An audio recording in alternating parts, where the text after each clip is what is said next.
Welcome to part 2 of day 6 of our epic 40-day 2025 Pacific Northwest road trip, where we cover our visit to Scotts Bluff National Monument in Nebraska. Towering 800 feet above the North Platte River, Scotts Bluff has served as a key landmark for Native Americans, fur traders, and hundreds of thousands of immigrants traveling west on the Oregon, California, and Mormon pioneer trails.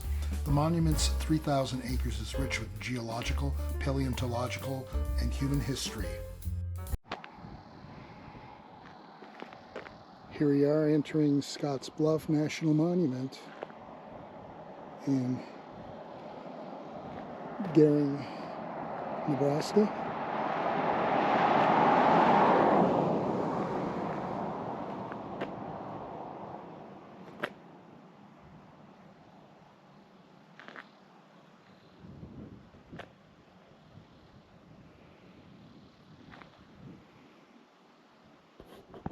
Scotts Bluff is a memorable landscape feature along the North Platte River in the Nebraska Panhandle. The immense sandstone and siltstone formations seem timeless, but are gradually disappearing as the wind and water which had built the peaks are now eroding them away.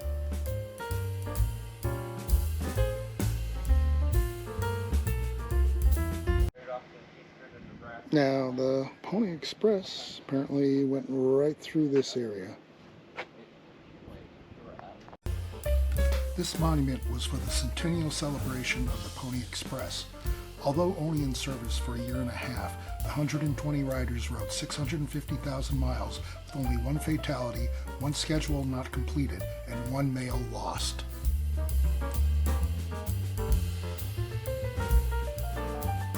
This is the Scotts Bluff National Monument Visitor Center.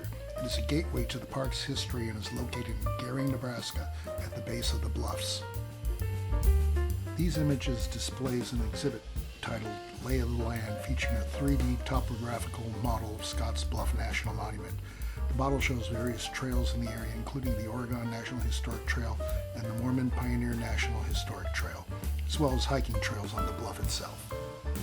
The Summit Road is a 1.6-mile paved road built in the 30s by the CCC, or Civilian Conservation Corps. It features 3 tunnels. Provides access to the top of the bluff with panoramic views of the North Platte River Valley and surrounded lands. And now we're going up the Summit Road at Scotts Bluff National Monument.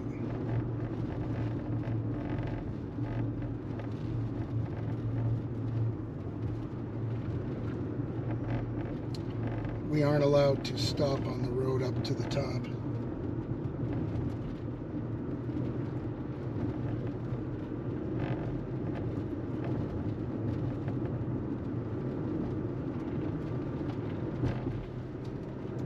We're going through a tunnel. Yep. I think there's a couple tunnels.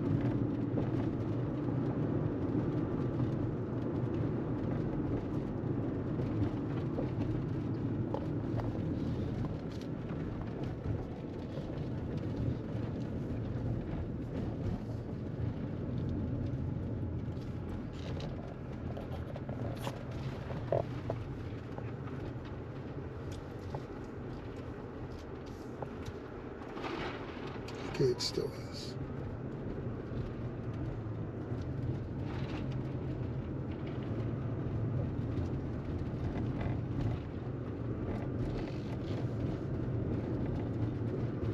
Yeah, there's that rock slide right there. Yep.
go.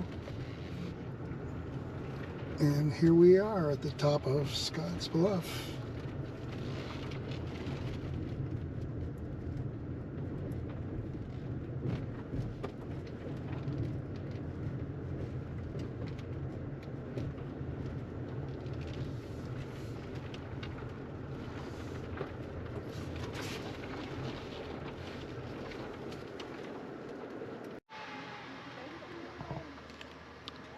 Here we are at the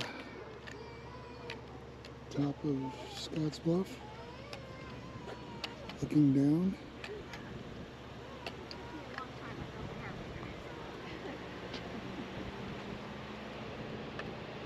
Now who's crying? Somebody's always crying. I'm gonna start crying. Somewhere out there is Chimney Rock, which we had come up to earlier in the day. Not sure if that's it there, but it's out there somewhere. Scotts Bluff is named for Hiram Scott, a fur trader who died near the base in 1828. The bluffs were once part of a higher plain. Only a few elevations remain due to erosion from water, wind, and human presence. Chimney Rock, which we had visited earlier in the day, is visible 23 miles to the east, although it was difficult to see due to the haze.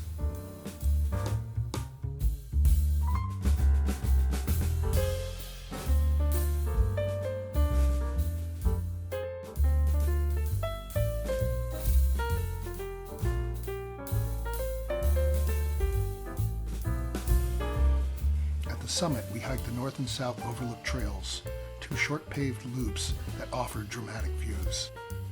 The south overlook provides a view of Mitchell Pass, the Oregon Trail Museum and Visitor Center, and the remnants of the Oregon Trail. By the time immigrants had reached this bluff, they were 1/3 of the way to Oregon on the Oregon Trail.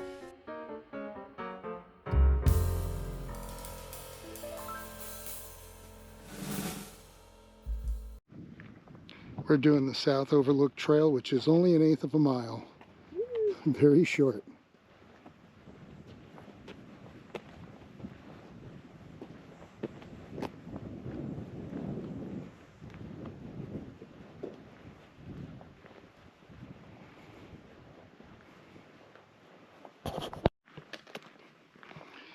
And we're coming to the end of the 1/8 of a mile trail, which is the South Overlook.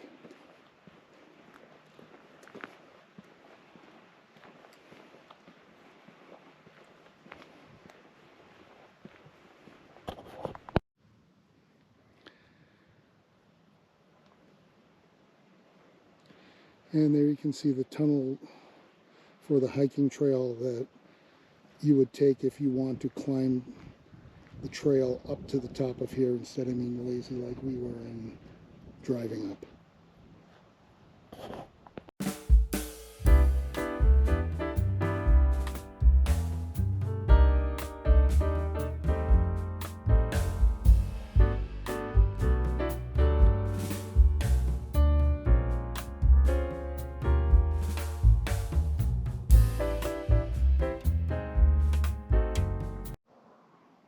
And here we are at the end of the South Trail.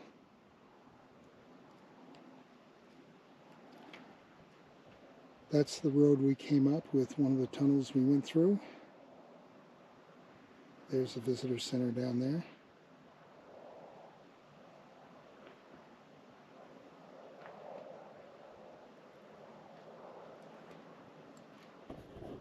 European Americans do not see the abundance and beauty of the prairie, but they saw it as a barrier to their goals further west. They considered it the Great American Desert.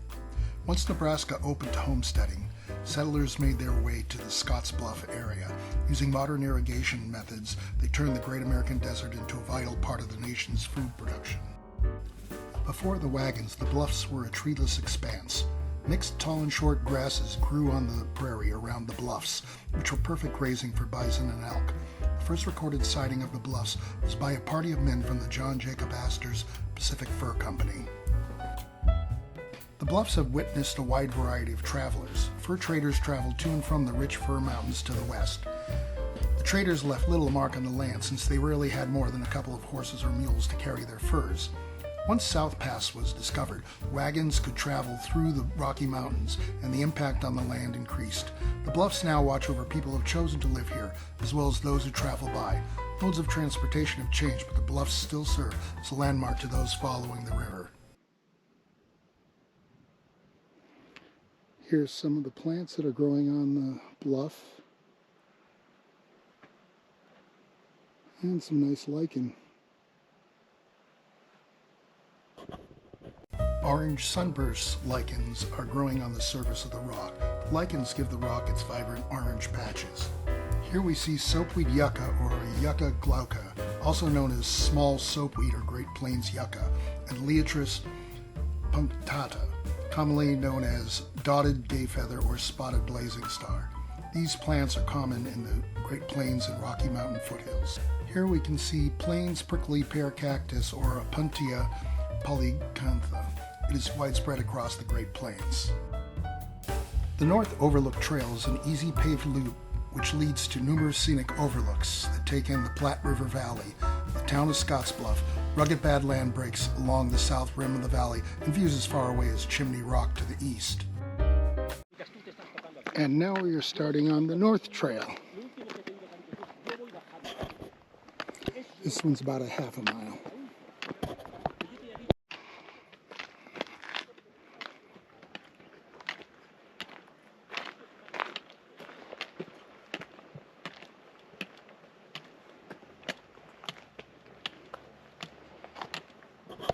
The summit is vegetated with prairie grasses and scattered juniper and ponderosa pine trees, but most of the trail is exposed to sun and wind.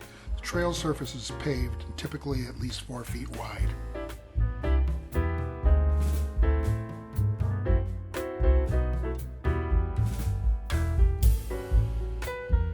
The Saddle Rock Trail leads from the Visitor Center to the summit of Scotts Bluff and includes a foot tunnel.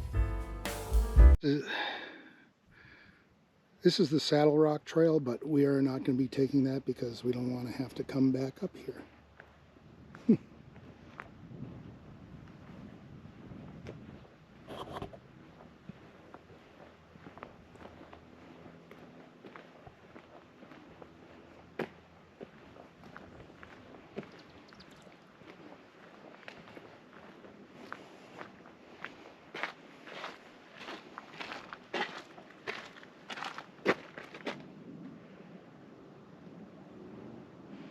That's a view of down below. That's the town of Scotts Bluff. It's very pretty. The northeast overlook near the summit of Scotts Bluff offers wonderful views of the North Platte River Valley and the towns of Scotts Bluff, Gering, and Terrytown.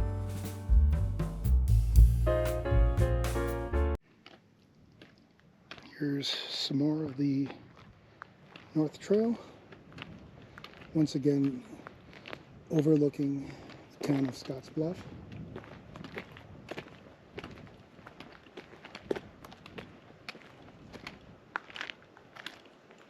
I'm just going to read this plaque. What's that? I'm going over to this plaque. Yeah. Little by little, Scotts Bluff is eroding away. Here we are at the summit of Scotts Bluff. In 1933, the top of the circled metal survey post was level with the rock surface. In just a few decades, a considerable volume of sandstone has eroded away. Given time, the persistent action of rain, ice, and wind will reduce Scotts Bluff to the level of the surrounding flatlands. The Hiram Scott Memorial Plaque, along with a concrete stone and stucco arch, was erected by the Katahdin chapter of the Daughters of the American Revolution and dedicated by William Henry Jackson on July 8, 1930 at the original location on the east side of Scotts Bluff National Monument. The plaque reads, "Hiram Scott, employee of the Rocky Mountain Fur Company, died in the vicinity of this bluff in 1828 after being deserted by his companions near the junction of the Laramie and North Platte rivers."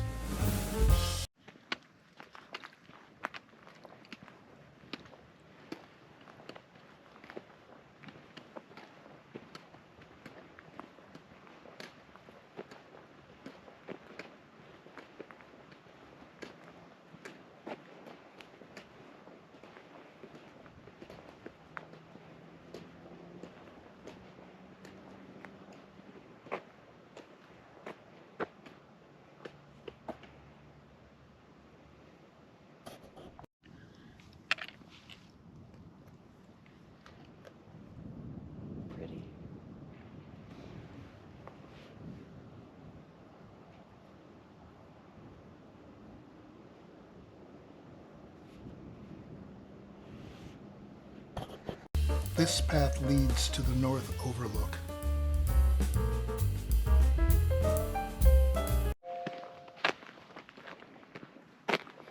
Here you go.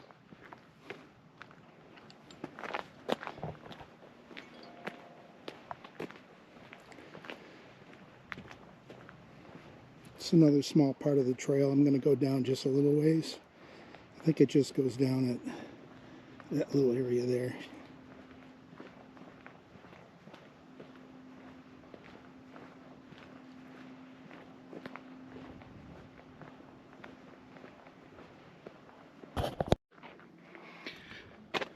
Here's the end of the North Trail.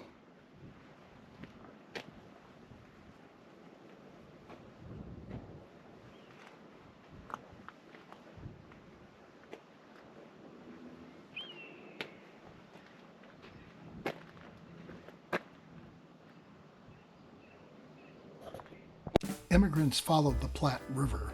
Many traveled on the south side while others stayed on the north side. What determined their decision? If they began their journey south of Council Bluffs, they stayed on the south side of the river. For those who embarked from Council Bluffs, as did most Mormons, the north side was their route. Since the forts were built on the more heavily traveled south side of the Platte River, people on the north side had to make dangerous river crossings to visit the forts. Larger numbers on the south side meant poor sanitation, more disease, and more competition for grazing and campfire fuel. The Orella Badlands are visible from the North Overlook. The Orella Badlands are a rugged, eroded landscape in western Nebraska, primarily associated with Scotts Bluff National Monument, and are a significant geological and paleontological site.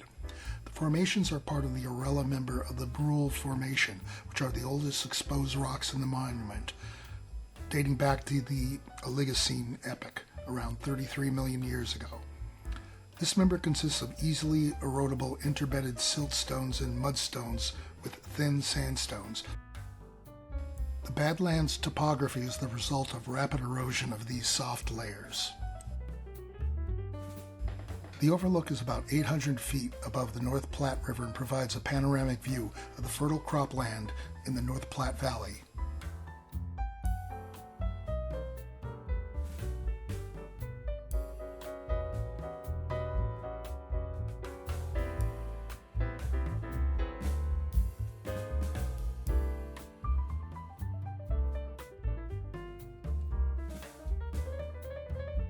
This is my souvenir pin for Scotts Bluff National Monument.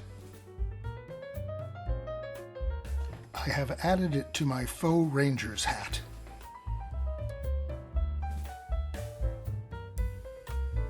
Mary and I thank you for watching part 2 of day 6 of our 2025 Pacific Northwest road trip.